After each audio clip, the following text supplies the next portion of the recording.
بسم اللہ الرحمن الرحیم۔ ویلیو اسپیشل کے ساتھ آپ کا میزبان اقبال ساجد حاضر ہے۔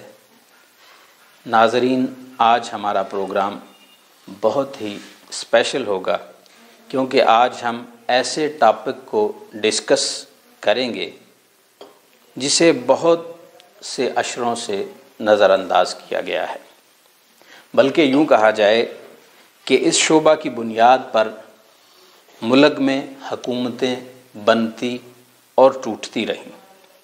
میری مراد پاکستان کا مزدور۔ یہ شعبہ بہت زبوں حالی کا شکار ہے۔ مزدوروں کے حقوق کے متعلق آج تک قانون سازی تو بہت ہوئی، مگر بدقسمتی سے اس قانون سازی کو الماریوں تک محدود کر دیا گیا۔ آج ہم پاکستان میں لیبر لا کے متعلق سیر حاصل گفتگو کریں گے۔ آج ہم نے اپنے اسٹوڈیو میں دعوت دی ہے سابق سیکرٹری لاہور بار ایسوسی ایشن، سابق صدر تحصیل بار ایسوسی ایشن، ماہر قانون، ہیومن رائٹس ورکر، بہت سی نیشنل اور انٹرنیشنل آرگنائزیشن کے ساتھ ورکنگ ایکسپیرینس رکھتے ہیں۔ میری مراد جناب بدیع الزماں بھٹی ایڈوکیٹ صاحب، آپ کو خوش آمدید کہتے ہیں۔ شکریہ۔ محترم بدیع الزماں بھٹی صاحب، مزدوروں کے حقوق کے متعلق اس وقت کیا صورتحال ہے؟ بسم اللہ الرحمن الرحیم۔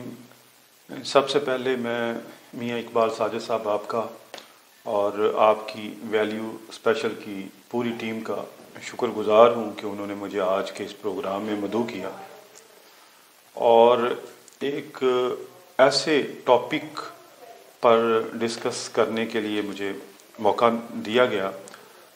جیسا کہ آپ نے فرمایا کہ وہ زبوں حالی کا شکار ہے، آپ نے بالکل ٹھیک فرمایا۔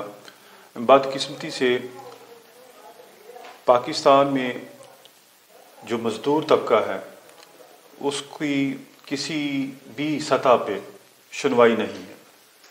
قانون تو ہمارے پاکستان میں بے شمار ترتیب دیے گئے، لیکن ان کی امپلیمنٹیشن پہ غور اور توجہ نہیں دی گئی۔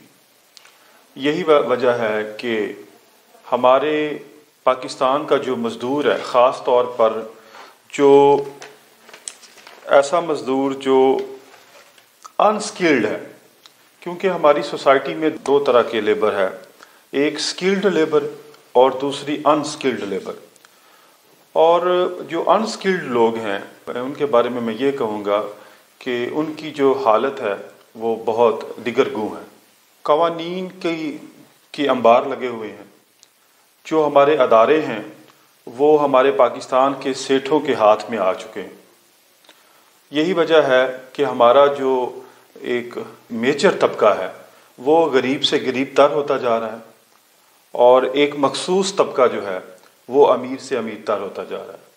اور یہ جو ایک ان بیلنس کنڈیشن ہے، یہ اسی وقت اس کو ہم ٹھیک کر سکتے ہیں جب قانون کی عملداری، قانون کی امپلیمنٹیشن پراپرلی ہوگی۔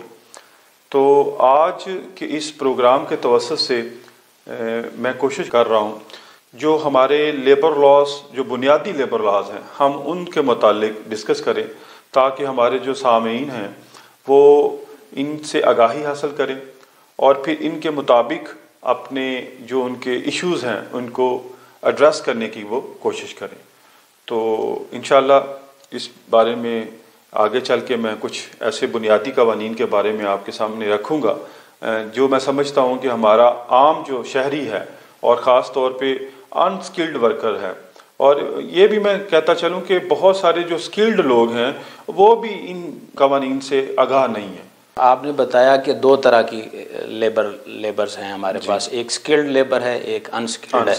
تو دونوں کے لیے قانون میں تو ایک ہی رستہ ہوگا، قانون تو سب کے لیے برابر ہے۔ ہمارے پاکستان میں موسٹلی 1973 کے آئین کو بہت پذیرائی ملی ہے کہ یہ ایک بہت اچھا قانون اسٹیبلش ہوا ہے۔ جی بالکل۔ تو اس میں آپ دیکھتے ہیں کہ لیبر کے لیے کوئی بنیادی طور پر کوئی ایسی چیزیں رکھی گئی ہیں لیبر کے متعلق کہ لیبر اپنے حقوق کو سمجھے بھی اور کہیں سے لینا چاہے تو آیا اس کے لیے عدالت کو رجوع کرے گی یا پھر کوئی ایسے ادارے بھی یا آرگنائزیشن بھی اس کو سپورٹ کرتی ہیں؟ میاں صاحب اس بارے میں عرض کرتا چلوں کہ جو ہمارا آئین پاکستان ہے اس میں آرٹیکل نمبر 11 ہے اور وہ یہ کہتا ہے کہ article number 11 of the constitution prohibits all forms of slavery, forced labour and child labour. آگے چل کے آرٹیکل 37E ہے provision for securing just and human conditions of work, ensuring that children and women are not employed in vocations unsuited to their age of sex, and for maternity benefits for women in employment۔ یہ جو میں نے article آپ کے سامنے پڑھا یہ بنیادی طور پہ فنڈامنٹل رائٹس اور پرنسپل آف پالیسی کا چیپٹر ہے۔ اس میں پاکستان کے ہر شہری کو یہ رائٹ دیا گیا ہے کہ وہ اپنی مرضی کا پروفیشن چن سکتا ہے، نمبر 1۔ نمبر 2، اس آئین کی اس آرٹیکل کی روح سے پاکستان میں کسی فرد کو غلام نہیں بنایا جا سکتا۔ لیکن بدقسمتی یہ ہے کہ ہماری اس سوسائٹی میں موجودہ جو حالات ہیں اس میں ہم اپنے ملازمین سے جو ہمارے سبارڈینیٹس ہیں ان کے ساتھ ہمارا رویہ، ہمارا ان کے ساتھ ایٹیچیوڈ غلاموں جیسا ہو گیا ہے بدقسمتی سے، اور اسی طرح جبری مزدوری ان سے آپ نہیں لے سکتے، اور بالخصوص چائلڈ لیبر کو جو ہمارا آئین پاکستان ہے وہ اس چیز کو پروہیبٹ کرتا ہے کہ چھوٹے بچوں سے آپ مشقت نہیں کروا سکتے۔ لیکن بدقسمتی سے اور ساتھ وومن کے لیے بھی، وومن کے حوالے سے میں اس طرف آگے آ رہا ہوں کہ ان کے خاص دنوں میں جب ڈلیوری کے ان کا ایک پروسیجر ہوتا ہے بچے کی پیدائش کے حوالے سے، تو ان کے لیے باقاعدہ جو قانون موجود ہے جو انہیں نہ صرف ان کو چھٹیاں اس میں خاص طور پہ دی جاتی ہیں بلکہ ود پے ان کی جو چھٹیاں وہ قانون ان کی اس چیز کی اجازت دیتا ہے۔ اور اسی طرح جو آرٹیکل 18 ہے اس میں پاکستانی شہریوں کو تمام جائز قانونی کاروبار اور پیشوں سے وابستہ ہونے کا حق دیتا ہے۔ لیکن بدقسمتی سے ایسا نہیں ہو رہا۔ اس چیز کو میں سمجھتا ہوں کہ یہ قانون سے آگاہی نہ ہونے کی وجہ سے یہ ساری صورتحال پیدا ہو رہی ہے۔ اب یہاں پہ میں ایک چیز اور عرض کرتا چلوں کہ جو ہمارے پاکستان میں جو لیبر لاز اس وقت امپلیمنٹ ہیں اس میں جو ہم ادارے ہیں، جو سرکار کے جو ادارے ہیں وہ ان قوانین کو نافذ کرنے میں ناکام ہو چکے ہیں۔ اس کی وجہ جیسے میں نے پہلے عرض کیا کہ یہاں پہ ایک جو مافیا ہے، جو لینڈ لارڈز ہیں، جو سیٹ ہیں جن کے کارخانوں میں یہ بچے کام کرتے ہیں اور جو مرتکب ہو رہے ہیں ان وائلیشنز کے، وہ ان کے ساتھ انڈر ہینڈ جوائنٹ ہو چکے ہیں، ان کے ساتھ مل چکے ہیں۔ اسی وجہ سے جو لیبر کی جو حالت زار ہے وہ بڑی ناگفتہ بہ ہو چکی ہے۔ جی ناظرین، ہم بات کر رہے تھے لیبر لاء کے متعلق اور آج ہمارے ساتھ شریک گفتگو ہیں محترم بدیع الزمان بھٹی صاحب، ایڈوکیٹ، لاہور ہائی کورٹ۔ بھٹی صاحب، ہم بات کر رہے تھے کہ قانون ہر لحاظ سے جو نچلا طبقہ ہے لیبر کا خاص کر اس کو کسی بھی ادارے کا کسی بھی شخصیت کے لیے باؤنڈ نہیں کرتا، لیکن جب اداروں کو دیکھتے ہیں تو ہمیں سر دست تو یہ محسوس ہوتا ہے کہ جیسے ہمارے قانون کو آج کل حکومت نے لونڈی بنایا ہوا ہے۔ تو دوسرے نمبر پر جب بھی قانون سازی ہوتی ہے اس میں مختلف جس سے ریلیونٹ وہ قانون سازی ہونی ہوتی ہے اس سے ریلیونٹ تمام لوگوں کو انوالو کیا جاتا ہے۔ آیا کسی بھی ایک مزدور کی مزدوری کو ڈیسائیڈ کرنے کے لیے، یعنی کہ منیمم ویجز کے لیے، حکومت باقاعدہ طور پر کسی لیبر کی اتھارٹیز کو، لیبر ویلفیئر کے جو ہمارے مختلف چینلز ہیں ان کو ایک پیج پہ لیتی ہے یا خود سے ہی ڈیسائیڈ کر دیتی ہے کہ منیمم ویجز یہ ہونے چاہیے؟ تو اس کے لیے ناظرین کو ضرور آگاہ کیجیے گا۔ جی بالکل، اس بارے میں ایک ہمارا منیمم ویجز آرڈیننس 1961 موجود ہے۔ اس کو اگر ہم دیکھیں تو اس کا جو سیکشن 8 ہے اس میں ویجز کے متعلق بیان کیا گیا ہے کہ wages means all remuneration capable of being expressed in terms of money, which would, if the terms of contract of employment express or implied were fulfilled, be payable to a person employed in respect of his employment or work of done in such employment, but does not include. اس میں آگے سب sections آئے. اس بارے میں عرض کرتا چلوں کہ جو منیمم ویجز کا جو ہمارا قانون ہے، اس بارے میں ایک چیز بڑی واضح ہے کہ جو حکومت وقت ہوتی ہے وہ سوشل پارٹنرز کے ساتھ مل کر ان سوشل پارٹنرز میں ورکر آرگنائزیشنز ہوتی ہیں اور امپلائیز ایسوسیشنز ہوتی ہیں. یہ دو جو سیگمنٹس ہیں یہ حکومت کے ساتھ مل کر ایک ویج لیول سیٹ کرتے ہیں. ان ویج لیول جو سیٹ کیے گئے ہوتے ہیں گورنمنٹ کی طرف سے ان اداروں کے ساتھ، ان سی بی ایس کے ساتھ مل کر، اس کے اوپر پھر منیمم ویج جو ہے وہ سیٹ کی جاتی ہے، جو کہ آپ کے علم میں ہوگا آج کل 17,500 روپے.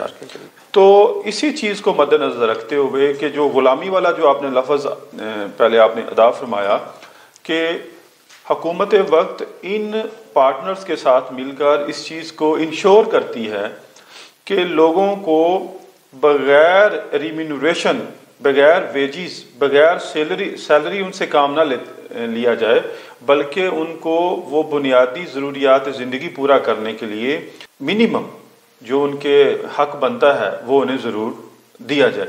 تو یہ جو ہمارا قانون ہے منیمم ویجز آرڈیننس، اس کے مطابق ایک انسکلڈ لیبر کو منیمم جو پے ہے، جو ماہوار انہیں دی جاتی ہے، وہ سیٹ کی جاتی ہے. بھٹی صاحب، ہمارے ناظرین کو یہ بھی بتائیے گا کہ ریلیونٹ قوانین لیبر لا کے متعلق کہ بنیادی قوانین کتنے ہیں اور اس کی اویئرنیس کتنی ہونی چاہیے بنیادی طور پر، جو آپ نے اسکلڈ اور انسکلڈ دو ڈیفائن کی ہیں لیبرز. جی میاں صاحب، اس بارے میں جو ہمارا لیبر لاز ہیں پاکستان، اس کے بارے میں جو چیدہ بنیادی ریلیونٹ لاز میں بتاتا چلوں. اس میں جیسے کہ آپ نے ابھی اس ایک قانون کا ذکر کیا جس میں منیمم ویجز آرڈیننس 1961 ہے. اس کے علاوہ ورکرز چلڈرن ایجوکیشن آرڈیننس 1972 ہے. یہ اسپیسیفکلی جو ورکرز کے بچے ہیں ان کو بینیفٹس دینے کے لیے جن اداروں میں یہ ورکرز کام کر رہے ہیں، ان کے جو پروفٹس ہیں ان اداروں کے، ان میں سے ایک ورکر کے بچوں کا حصہ رکھا گیا. یہ شیئر باقاعدہ طور پر ڈیسائیڈ کیا گیا ہے قانون میں، اس کا باقاعدہ طور پر موجود ہے. موجود ہے. ٹھیک ہے. اور آپ نے دیکھا ہوگا کہ جتنے بھی ورکرز کو جب منتھلی جب پے دی جاتی ہے تو ایک مخصوص حصہ ان کا ڈپارٹمنٹ جو اس سے ریلیونٹ ہے وہ ڈیڈکٹ کرتا ہے اور وہ جمع کر دیا جاتا ہے اس متعلقہ ورکر کے فنڈ جو اس کا ڈپارٹمنٹ کا جو اس کا اکاؤنٹ ہے اس میں. اور جب ان دا اینڈ جب اس کو ریٹائرمنٹ کے وقت اور اس سے پہلے ان کو باقاعدہ وہ جو شیئر ہے وہ دیا جاتا ہے. اور اسی طرح employees cost of living relief act 1973 موجود ہے، جس میں ورکرز کی رہائش کے متعلق باقاعدہ وہ ادارے، وہ آرگنائزیشنز، وہ انسٹیٹیوشنز جہاں پہ وہ کام کر رہے ہیں وہ ان کو بینیفٹس دیتے ہیں کہ آپ ان کی رہائش کے لیے کچھ نہ کچھ مد میں کچھ ایک خاص اماؤنٹ جو ہے وہ ان کو رہائش کی مد میں دی جاتی ہے. اسی طرح ورکرز ویلفیئر فنڈ آرڈیننس 1971 ہے. اس کے ساتھ ساتھ companies profit workers participation act 1968 ہے. اس کے علاوہ the employees old age benefits act 1976 ہے. جی بالکل ایگزیکٹلی بالکل آپ نے ٹھیک فرمایا. اس کے ساتھ the employees social security ordinance 1965 ہے. اس کے ساتھ آگے چلیں تو ورک مین کمپنسیشن ایکٹ 1923 ہے. اور اسی طرح the payment of wages act 1936 ہے. دا فیکٹریز ایکٹ 1934 ہے. اور اس کے ساتھ ساتھ the industrial commercial employment standing orders ordinance 1968 ہے، اور اس کے ساتھ حکومت وقت کے ساتھ ساتھ مختلف پالیسیز جاری کرتی رہتی ہیں۔ اس بارے میں 2002 میں ایک لیبر پالیسی آئی، اس کے بعد 2010 کی جو لیبر پالیسی ہے اس وقت وہ وجود میں ہے، نافذ العمل نافذ العمل اور چل رہی ہے۔ ناظرین، ہمارے ساتھ موجود ہیں محترم بدیع الزماں بھٹی ایڈوکیٹ، لاہور ہائی کورٹ۔ ان سے گفتگو جاری رہے گی، ایک چھوٹا سا وقفہ، اس کے بعد حاضر ہوتے ہیں۔